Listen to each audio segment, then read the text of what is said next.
бараг хинэн шудраг бос юм гэдэг нэг ийм бараг энэ хурлын танхимд нэг шүүх хурал болох гэдэг нэг ийм хууль болчиход байгаа шүү дээ. Тэгэхээр одоо энэ зөвхөн 76-ад энэ хууль үйлчлэхгүй гэдэг бол би буруу гэж бодож. Өнөөдөр Монголын төрд яг үнэнчээр шударгаар одоо зүтгэнээгээ тангараг өргөцсөн байж байгаа 19,800 захиргааны ажилтан байх шүү дээ. 19,800. Би авилгал авахгүй. Би албан тушаалыг хэтрүүлэн ашиглахгүй.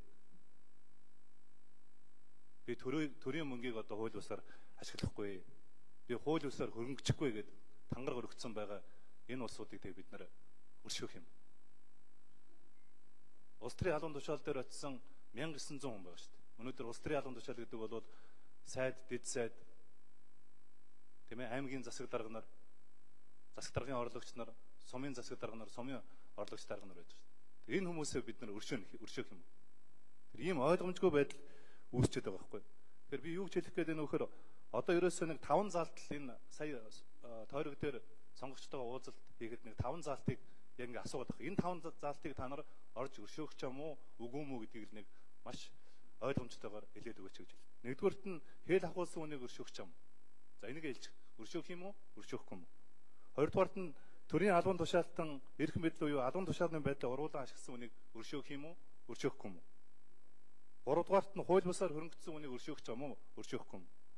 Тавдугаарт нь төсвийн хөрөнгийг зориултын бусаар зарцуулсан улсуудыг өршөөх ч юм уу, үгүй мүү гэдгийг л нэг ард түмэнд маш ойлгомжтойгоор хууль батлах байгаа гишүүд маань хэлээд өгч гэсэн ийм л зүйлийг асуудаг. Тэгээ энийг л хэлээд өгч. Энэ тав дээр. Энэ тав орохгүй маа. Тэр авилгал албан тушаал гэдэгт нь энэ тав орохгүй юм. Энэ хамрахдахгүй гэдгийг л ийм хариултыг л нэхэд байгаа байхгүй. Нэхэд.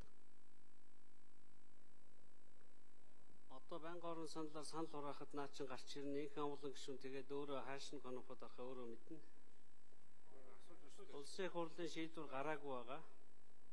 Удахгүй гарна.